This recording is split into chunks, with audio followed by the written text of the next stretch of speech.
जय हिंद प्यारे दोस्तों। पहला प्रश्न है आज का। हाल ही में चर्चा मेरा एप्सिलॉन एनडी का संबंध किससे है? तो यह एक एक्सोप्लैनेट है एप्सिलॉन एनडी।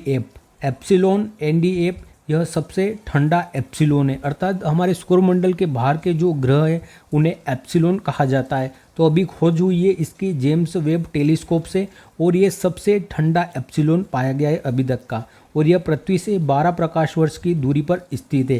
प्रकाश वर्ष किसका मात्रक है? तो दूरी की इकाई होती है प्रकाश वर्ष। और दूरी की सबसे बड़ी इकाई क्या होती है? तो पारसेक दूरी की सबसे बड़ी इकाई होती है। तो एप्सिलॉन क्या है? यह एक एक्सोप्लैनेट है। अगर आगे हम देखें, एक पारसेक बराबर 3.26 प्रकाश वर्ष होता है। 3.26 प्रकाश वर्ष दूरी होती है एक पारसेक बराबर। और पास्कल किसकी इकाई है? तो पास्कल दाब की इकाई है। लल्लन टॉप प्रश्न देखते हैं। क्षुद्र ग्रह 2005 EX296 का नाम किस भारतीय के नाम पर रखा गया है? तो इस क्षुद्र ग्रह का नाम जयंत मूर्ति जी के नाम पर रखा गया था। बृहस्पति के किस उपग्रह पर ओजोन खोज की गई है? तो कैलिस्टो उपग्रह है बृहस्पति का, इस पर खोज की गई थी ओजोन गैस की। और इस क्लास की PDF को प्राप्त करने के लिए आप डिस्क्रिप्शन में दिए या कमेंट बॉक्स में पिन लिंक से जुड़कर इसकी डेली PDF प्राप्त कर सकते हैं क्लास की।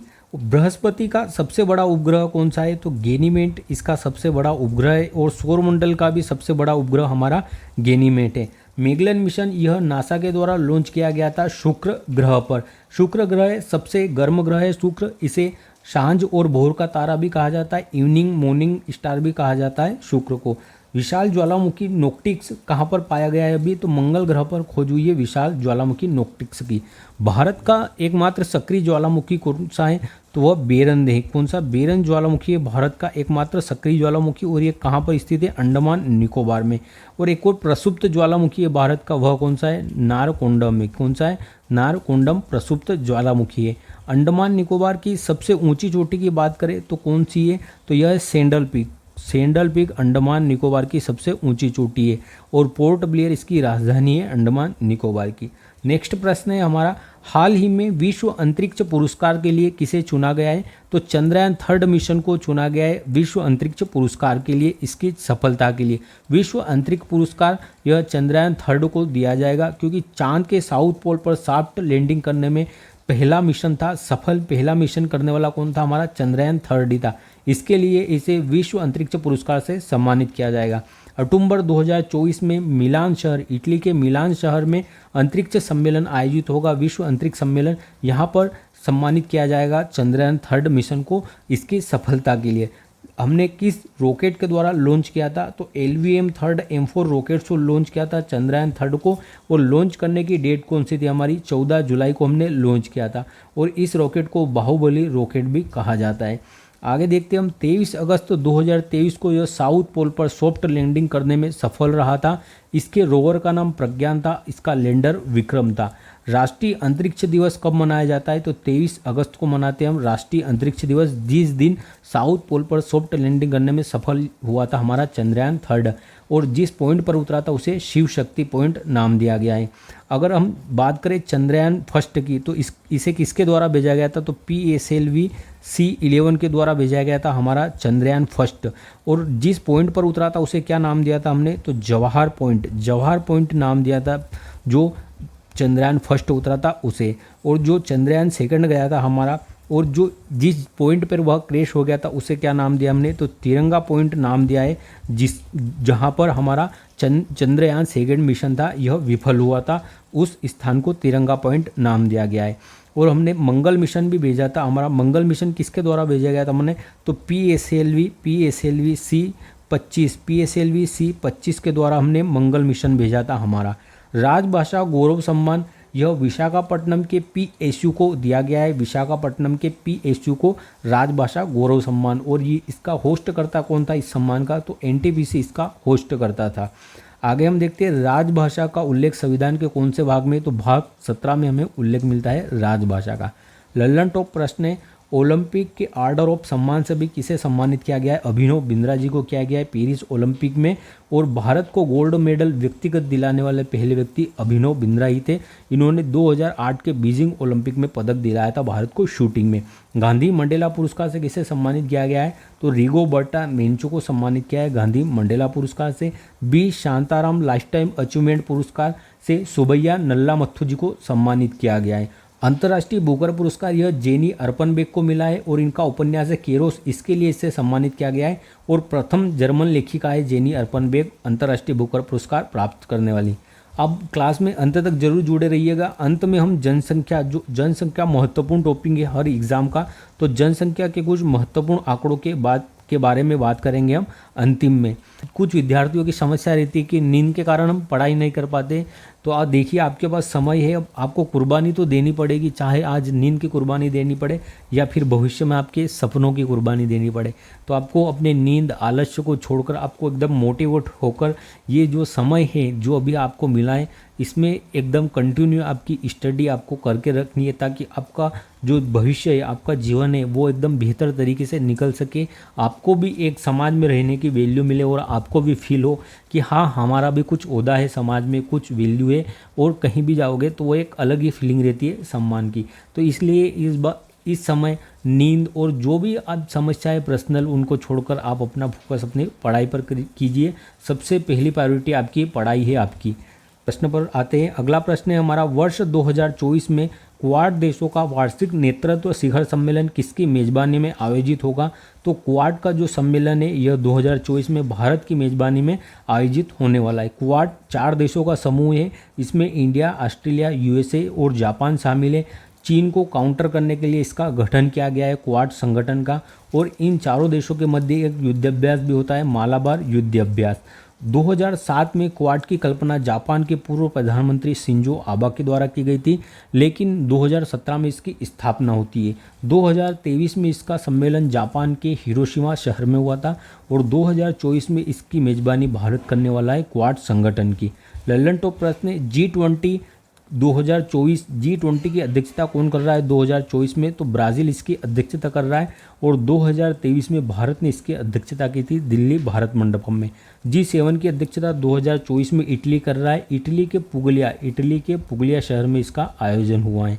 SCO 2024 इसकी अध्यक्षता कजाकिस्तान ने की है, कजाकिस्तान की राजधानी अस्ताना में इसका आयोजन हुआ था। और यहाँ पर एक बेलारूस नईमिन देश इसमें शामिल हुआ है, जो कि 10वां देश है इसका, बेलारूस इसमें शामिल हुआ है SCO में। और SCO का मुख्यालय कहाँ पर है? तो बीजिंग चीन में इसका मुख्यालय है SCO का। इसकी स्थापना कब होती है? 1996 में इसकी स्थापना होती है SCO की। 2001 में इसका नाम SCO संघाई सहयोग संगठन होता है और भारत और पाकिस्तान इसमें 2017 में शामिल होते हैं। ब्रिक्स 2024 इसकी अध्यक्षता कौन कर रहा है? तो रूस इसकी अध्यक्षता कर रहा है ब्रिक्स सम्मेलन 2024 की। और 5 देश इसमें नए शामिल हुए हैं अभी, UAE, ईरान, मिस्र, सऊदी अरब और इथोपिया, ये 5 देश नवीन शामिल हुए हैं ब्रिक्स में। और ब्रिक्स में शामिल होने से किसने मना कर दिया था? तो अर्जेंटीना के द्वारा मना कर दिया गया था ब्रिक्स में शामिल होने से। नाटो 2024 इसकी अध्यक्षता कौन कर रहा है नाटो की? तो USA की राजधानी वाशिंगटन DC में इसका अध्यक्षता हुई थी, इसका आयोजन हुआ था। और मार्क रूटो इसके अध्यक्ष बनने वाले हैं अगले नाटो के। और अभी वर्तमान में इसमें 32 देश हो चुके हैं नाटो के सदस्य देश, और नवीनतम स्वीडन अभी इसका सदस्य बना है नाटो का। नेक्स्ट प्रश्न है, हाल ही में सुप्रीम कोर्ट ने किस पर कर लगाने का राज्य को विधायी अधिकार दिया है? तो खनिजों और खनिज युक्त जो भूमि है उन पर कर लगाने का अधिकार राज्य को दिया है सुप्रीम कोर्ट ने भी। सुप्रीम कोर्ट की 9 न्यायाधीशों की एक संवैधानिक बेंच बैठती है, और किसकी अध्यक्षता में? तो जो CGI है, chief justice of India DY Chandrachud, इनकी अध्यक्षता में यह बेंच बनती है 9 न्यायाधीशों की संवैधानिक बेंच। अगर किसी भी बेंच में 5 न्यायाधीश है या 5 न्यायाधीश से अधिक है तो वह संवैधानिक बेंच कहलाती है। और इसने अपना फैसला 8-1 से दिया है, अर्थात 8 जो न्यायाधीश थे ये पक्ष में और 1 न्यायाधीश विपक्ष में थे। विपक्ष में कौन? VV नागरत्ना जी विपक्ष में थी। तो खनिजों और खनिज भूमि पर कानून बनाने का अधिकार किसे है? राज्यों को है। यह अभी निर्णय दिया गया है सुप्रीम कोर्ट के द्वारा। और आर्टिकल 246 की सूची 2 की एंट्री नंबर 49 में इसे जोड़ भी दिया गया है सुप्रीम कोर्ट के द्वारा कि जो राज्य है उनका राइट है लेवी, रॉयल्टी, टैक्स और सरचार्ज, इन पर जो खनिज है इन पर लेवी लगाने का, रॉयल्टी, टैक्स और सरचार्ज लगाने का अधिकार किसके पास है? राइट किसके पास है, तो यह राज्यों के पास है। सुप्रीम कोर्ट ने अभी डिसीजन दिया है। लेकिन इसके अपवाद 2 खनिज है, तेल और पेट्रोल इसके अपवाद होंगे खनिजों के।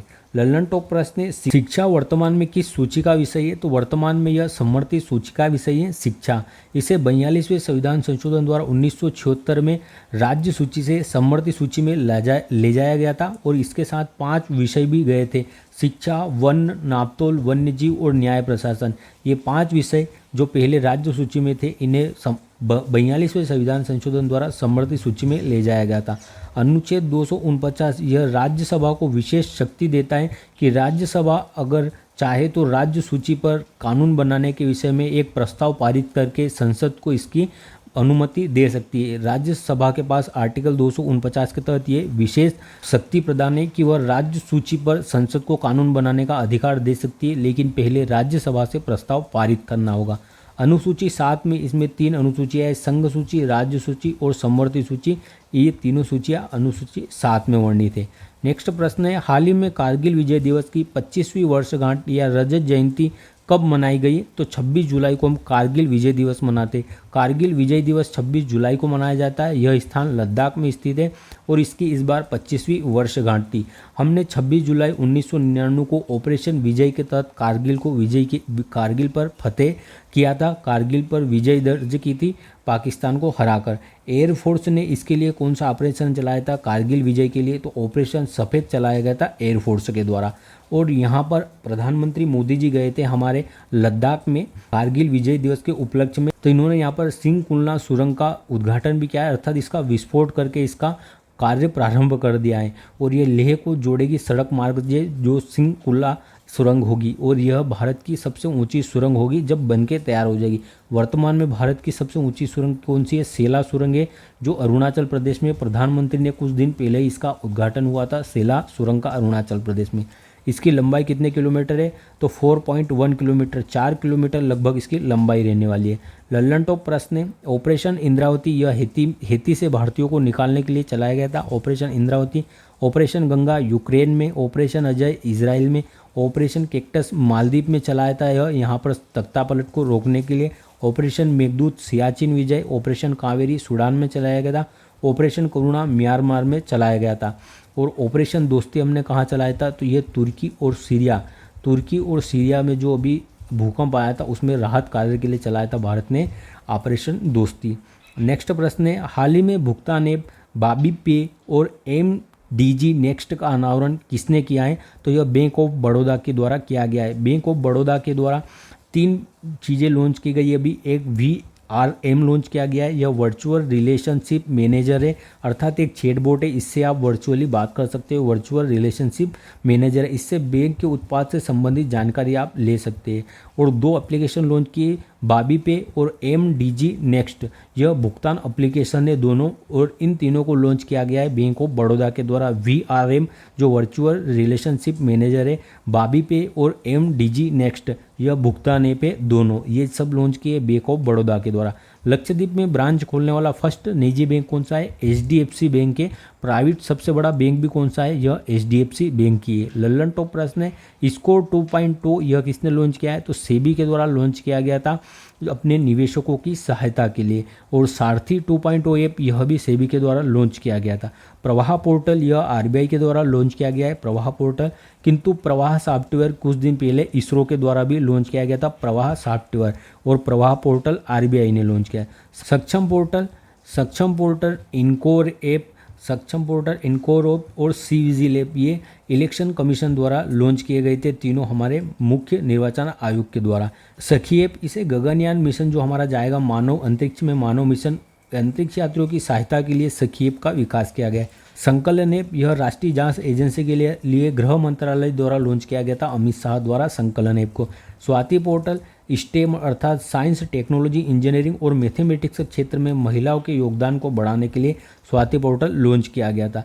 नेक्स्ट है, हाल ही में जुलाई 2024 में ताइवान, फिलीपींस और चीन में किस टाइफून ने तबाही मचाई है, तो गेमी टाइफून आया, एक टाइफून है जिसका नाम है गेमी। अभी यह किस क्षेत्र में आया, तो ताइवान, फिलिस्तीन और चीन वाले क्षेत्र में आया है गेमी टाइफून। और इस क्षेत्र में जो चक्रवात को क्या कहा जाता है, टाइफून कहा जाता है।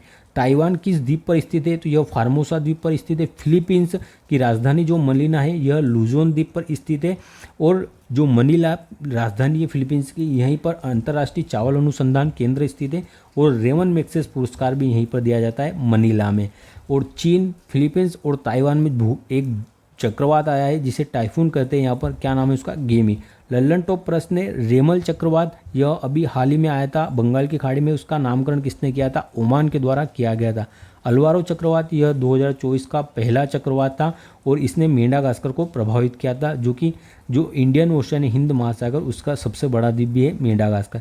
विली विली कहाँ पर कहा जाता है, ऑस्ट्रेलिया में चक्रवात को। और हरिकेन इन्हें यूएसए और वेस्ट इंडीज जो मेक्सिको की खाड़ी है उस स्थान पर इन्हें हरिकेन कहा जाता है चक्रवातों को। नेक्स्ट प्रश्न है, हाल ही में भारत की पहली एकीकृत कृषि निर्यात सुविधा कहाँ स्थापित करने की घोषणा हुई है। जवाहरलाल नेहरू बंदरगाह पर भारत की पहली एकीकृत कृषि निर्यात सुविधा स्थापित की जाएगी। एकीकृत कृषि निर्यात सुविधा भारत की पहली होगी और इसकी स्थापना जवाहरलाल नेहरू बंदरगाह पर की जाएगी मुंबई में। इसका उद्घाटन अभी सर्बानंद सोनोवाल जी द्वारा किया गया है, जो हमारे जहाजरानी मंत्री है। और इसकी लागत 284 करोड़ रुपए इसकी लागत होगी, जो पब्लिक प्राइवेट पार्टनरशिप पर निर्मित किया जाएगा। और यह निर्यात को बढ़ावा देगा, विशेष रूप से जो चावल, गेहूं और मसाले, इनके निर्यात को बढ़ावा देगा विदेश में, ताकि हमारा जो व्यापार घाटा है उसे कम किया जा सके। मंगलोर बंदरगाह ये कहाँ पर है, कर्नाटक में स्थित है। कांडला बंदरगाह गुजरात में स्थित है, इसका नया नाम दीनदयाल उपाध्याय बंदरगाह हो गया है। विजिंगम बंदरगाह यह केरल में है। लल्लन टॉप प्रश्न है, भारत की पहली वैदिक घड़ी की स्थापना कहाँ पर की गई है, उज्जैन में, मध्य प्रदेश। आईआईटी मद्रास का पहला ऑफशोर कैंपस कहाँ पर खोला गया है, तंजानिया में खोला गया है, जंजीबार द्वीप पर। आईआईटी मद्रास का पहला ऑफशोर केंद्र भारत से बाहर। भारत की पहली अंडर वाटर मेट्रो ट्रेन सेवा कहाँ पर प्रारंभ हुई है, कोलकाता में प्रारंभ हुई है, हुगली नदी के नीचे। हड़प्पा सभ्यता का प्रमुख बंदरगाह कौन सा था, लोथल हड़प्पा सभ्यता का प्रमुख बंदरगाह था। यह कहाँ पर स्थित है, गुजरात में। नेक्स्ट प्रश्न है, हाल ही में 33वें ओलंपिक खेलों के ऐतिहासिक उद्घाटन समारोह का आयोजन कहाँ हुआ है, तो पेरिस में हुआ है 33वें ओलंपिक खेलों का ऐतिहासिक उद्घाटन। 33वें ओलंपिक खेलों का आयोजन पेरिस, फ्रांस में होने वाला है। यहाँ पर 26 जुलाई से 11 अगस्त 2024 तक इनका आयोजन होगा। और इनका उद्घाटन समारोह का आयोजन सीन नदी के किनारे हुआ था। जो पेरिस यह सीन नदी के किनारे स्थित है। 1924 में भी पेरिस में आयोजन हुआ था ओलंपिक का, और 2024 में इसके 100 साल भी पूरे हुए हैं। 1924 में जो ओलंपिक खेलों का आयोजन हुआ था पेरिस में। 1896 में प्रथम ओलंपिक खेलों का आयोजन एथेंस, यूनान में हुआ था। और दूसरे खेल जो हुए थे 1900 में, यह भी पेरिस में आयोजित हुए थे। पेरिस तीसरी बार होस्ट करता है ओलंपिक खेलों का। प्रथम बार कहाँ, 1900 में हुआ था, उसके बाद 1924 और 2024। एकमात्र ऐसा शहर पेरिस है जहाँ पर 3 बार ओलंपिक खेलों का आयोजन हो चुका है। नए खेल यहाँ पर कौन कौन से शामिल किए गए, तो स्केटबोर्डिंग, स्पोर्ट्स क्लाइंबिंग, सर्फिंग और ब्रेकिंग, ये स्पोर्ट्स के रूप में यहाँ पर शामिल किए गए नए खेल। 2028 में कौन होस्ट रहेगा ओलंपिक खेलों का, तो 2028 में इनका आयोजन लॉस एंजल्स यूएसए में होने वाला है। और T20 फॉर्मेट में यहाँ क्रिकेट को शामिल किया जाएगा। भारत के जो खिलाड़ी है वो 16 खेलों में प्रतिभागी बनेंगे, और 100 खिलाड़ी से ज़्यादा भारतीय दल के रूप में गए हैं भारत से, और यह 16 खेलों में भाग लेंगे। सबसे युवा खिलाड़ी के रूप में कौन गए हैं भारत से, तो धनिधि देश संधू जी है, जो 13 के, और इनकी उम्र 14 वर्ष है मात्र, धनिधि देश संधू जी। और सबसे बुजुर्ग कौन है भारतीय दल में, तो रोहन बोपन्ना जी सबसे बुजुर्ग है, और यह टेनिस के खिलाड़ी है। लल्लन टॉप प्रश्न है, पेरिस ओलंपिक के उद्घाटन समारोह में ध्वजवाहक कौन थे भारत के, तो पीवी सिंधु और शरद कमल जी थे। पीवी सिंधु जो बैडमिंटन के खिलाड़ी है, और शरद कमल जी यह टेबल टेनिस के खिलाड़ी। टोक्यो ओलंपिक में हमारी रैंक कौन सी थी, और भारत ने कुल कितने पदक जीते थे, भारत ने कुल 7 पदक जीते थे, 1 गोल्ड, 2 सिल्वर और 4 कांस्य पदक जीते थे, और भारत की रैंक 48वीं रही थी। भारत ने अभी तक ओलंपिक में कुल कितने पदक जीत लिए, 35 ओलंपिक में पदक जीत लिए। ओलंपिक में पहला पदक किसने दिलाया था भारत को, तो 1952 के हेलसिंकी ओलंपिक में केडी जाधव के द्वारा दिलाया गया था कुश्ती में पहला पदक भारत को। और इन्होंने कौन सा पदक जीता था, कांस्य पदक जीता था। यहाँ पर ओलंपिक में पहला व्यक्तिगत महिला पदक लाने वाली कौन थी, तो कर्णम मल्लेश्वरी थी। इन्होंने 2000 के सिडनी ओलंपिक में भारोत्तोलन में पदक जीता था, कांस्य पदक। नेक्स्ट प्रश्न है, हाल ही में सांस्कृतिक श्रेणी में भारत का 43वां यूनेस्को विश्व धरोहर स्थल कौन सा बना है? तो यह मोइदम बना है, असम का। यूनेस्को के विश्व धरोहर समिति की जो बैठक है 21 जुलाई से 31 जुलाई तक भारत में दिल्ली के भारत मंडपम में इसका आयोजन हो रहा है। और 43वां वर्ल्ड हेरिटेज यहाँ पर शामिल किया है भारत का मोइदम, जो कि असम का है। मोइदम क्या है? तो जो अहोम साम्राज्य था उसके राजवंश के जो राजा थे उन्हें दफनाने के लिए ईंट और पत्थर से बनाए गए तहखाने, एक तरीके के तहखाने हैं यह। और जो अहोम साम्राज्य थे उसके राजा थे जो राजघराने से संबंधित थे, उन लोगों को दफनाने के लिए इनका निर्माण किया गया था। इसे ही मोइदम कहा जाता है और इसे यूनेस्को की सूची में शामिल किया गया है और ये भारत का 43वां स्थल हो गया है शामिल होने वाला। नॉर्थ ईस्ट इंडिया का यह पहला सांस्कृतिक धरोहर है मोइदम, यूनेस्को में शामिल होने वाला। इससे पहले भी शामिल हुए 2 स्थल, यह प्राकृतिक स्थल है कांजीरंगा नेशनल पार्क और मानस नेशनल पार्क, यह दोनों शामिल है नॉर्थ ईस्ट इंडिया से। और पहला सांस्कृतिक धरोहर कौन सा बन गया है? तो मोइदम बन गया है नॉर्थ ईस्ट इंडिया का इसमें शामिल होने वाला। कुल 43 हमारे यूनेस्को विश्व धरोहर स्थल हैं, जिसमें से 35 सांस्कृतिक, 7 प्राकृतिक और 1 मिश्रित स्थल है जो कि कंचनजंगा है मिश्रित। 39वां स्थल कौन सा बना था? रामाप्पा बना था, जो तेलंगाना में स्थित है रामाप्पा मंदिर। 40वां धोलावीरा बना था। 41वां स्थल शांति निकेतन बना था वेस्ट बंगाल। और 42वां स्थल हुइलेश्वर के मंदिर बने जो कर्नाटक में स्थित है। और इनटेंजिबल साइट्स अमूर्त धरोहर में भारत की 15 अमूर्त धरोहर शामिल है यूनेस्को में। और 15वीं नवीनतम कौन सी? गरबा को शामिल किया गया था।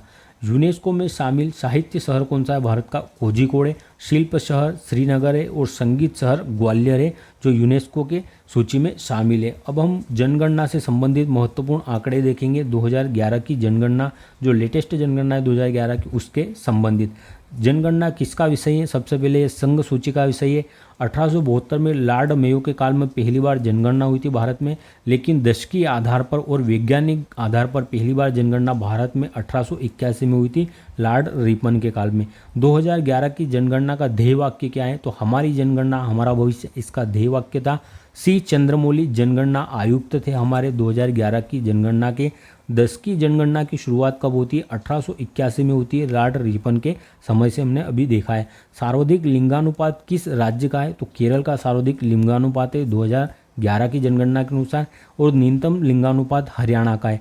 भारत का लिंगानुपात कितना है? तो 943 है भारत का लिंगानुपात। यूटी में सर्वाधिक साक्षरता कहाँ पर है? यूनियन टेरिटरी में, केंद्र शासित प्रदेश में। तो लक्षद्वीप में सर्वाधिक साक्षरता है। और भारत की साक्षरता कितनी है? तो प्रतिशत भारत की साक्षरता है। न्यूनतम जनसंख्या वाला राज्य कौन सा है भारत का? सिक्किम न्यूनतम जनसंख्या वाला राज्य है। और सबसे अधिक जनसंख्या वाला कौन सा है? उत्तर प्रदेश है, आप जानते हैं। न्यूनतम जनसंख्या घनत्व वाला राज्य कौन सा है जहाँ पर सबसे कम लोग निवास करते हैं प्रति वर्ग किलोमीटर में? तो न्यूनतम जनसंख्या वाला राज्य है, न्यूनतम जनसंख्या घनत्व वाला राज्य हमारा अरुणाचल प्रदेश। और सर्वाधिक जनसंख्या घनत्व कहाँ पर है? राज्यों में बिहार है। दूसरा सबसे ज़्यादा आबादी वाला राज्य कौन सा है? दूसरा सबसे आबादी वाला राज्य महाराष्ट्र है और पहला उत्तर प्रदेश है। सर्वाधिक दशकीय वृद्धि दर वाला राज्य कौन सा है? सर्वाधिक दशकीय वृद्धि दर कहाँ पर हुई है जनसंख्या में? 10 वर्षों में सबसे ज़्यादा कहाँ पर जनसंख्या में वृद्धि हुई है? मेघालय में। और भारत की जनसंख्या वृद्धि दर क्या है? 17.64, यह भारत की वृद्धि दर है। एकमात्र ऐसा राज्य कौन है जहां पर वृद्धि की बजाय जनसंख्या में कमी हुई थी 2011 की जनगणना में? तो एकमात्र ऐसा नागालैंड राज्य है जहां पर जनसंख्या में वृद्धि की जगह कमी हुई थी। कहां पर? नागालैंड में। 2011 की जनगणना के अनुसार शहरी जनसंख्या कितनी है? तो 31.6% शहरी जनसंख्या है और ग्रामीण जनसंख्या है 68.8%। कितनी ग्रामीण जनसंख्या है कुल जनसंख्या में? जनगणना अधिनियम कब का है? 1948 का जनगणना अधिनियम है हमारा। सर्वाधिक जनसंख्या घनत्व वाला राज्य या यूटी कौन सा है? अगर राज्य और यूटी दोनों को मिला ले तो दिल्ली के सर्वाधिक जनघनत्व है। अनुसूचित जनजाति का प्रतिशत कितना है कुल जनसंख्या का? तो 8.6% है अनुसूचित जनजाति का। और अनुसूचित जाति का प्रतिशत कितना है कुल जनसंख्या में? तो 16.6% है कुल जनसंख्या में अनुसूचित जाति का। अब हम 26 जुलाई के कल के प्रश्नों का रिवीजन कर लेते हैं। एपोफिस क्षुद्र ग्रह का अध्ययन करने के लिए मिशन रामसेस की घोषणा किसने की है? यूरोपीय अंतरिक्ष एजेंसी के द्वारा इसकी घोषणा हुई थी। वर्ष 2030 के शीतकालीन ओलंपिक खेलों की मेजबानी किसे मिली है? तो यह फ्रांस को मिली है। पेरिस में इनका आयोजन होने वाला है। संयुक्त राष्ट्र राहत और कार्य एजेंसी UNRWA को आतंकवादी संगठन घोषित करने वाला विधेयक को मंजूरी किसने दी है? इजराइल ने। एस्टोनिया के प्रधानमंत्री पद पर किसे नियुक्त किया गया है? क्रिस्टन माइकल जी नियुक्त हुए। चर्चा में रहे बहुराष्ट्रीय सैन्य अभ्यास खान क्वेस्ट का संबंध किससे? तो इसका आयोजन कहाँ पर हुआ है? अभी मंगोलिया में। हाल ही में फ्रांस की रोटेक्स चैलेंज इंटरनेशनल ट्रॉफी जीतने वाली पहली महिला रेसर अतिका मीर का संबंध किससे? जम्मू कश्मीर से। भारत का 500वां सामुदायिक रेडियो स्टेशन अपना रेडियो 90.0 FM का उद्घाटन कहाँ पर किया गया है? आइजोल में। पेरिस के ग्रेविन संग्रहालय द्वारा कस्टमाइज्ड सोने के सिक्के से सम्मानित होने वाले पहले भारतीय अभिनेता कौन बने? शाहरुख खान जी। संघ सूची के विरुद्ध किसने विदेश सचिव पद पर नियुक्ति की है? तो यह केरल सरकार ने की है विदेश सचिव के पद पर नियुक्ति। राष्ट्रपति भवन के प्रतिष्ठित दरबार हाल का नाम बदलकर क्या रखा गया है? तो गणतंत्र मंडल इसका नाम रखा गया है। धन्यवाद। जय हिंद।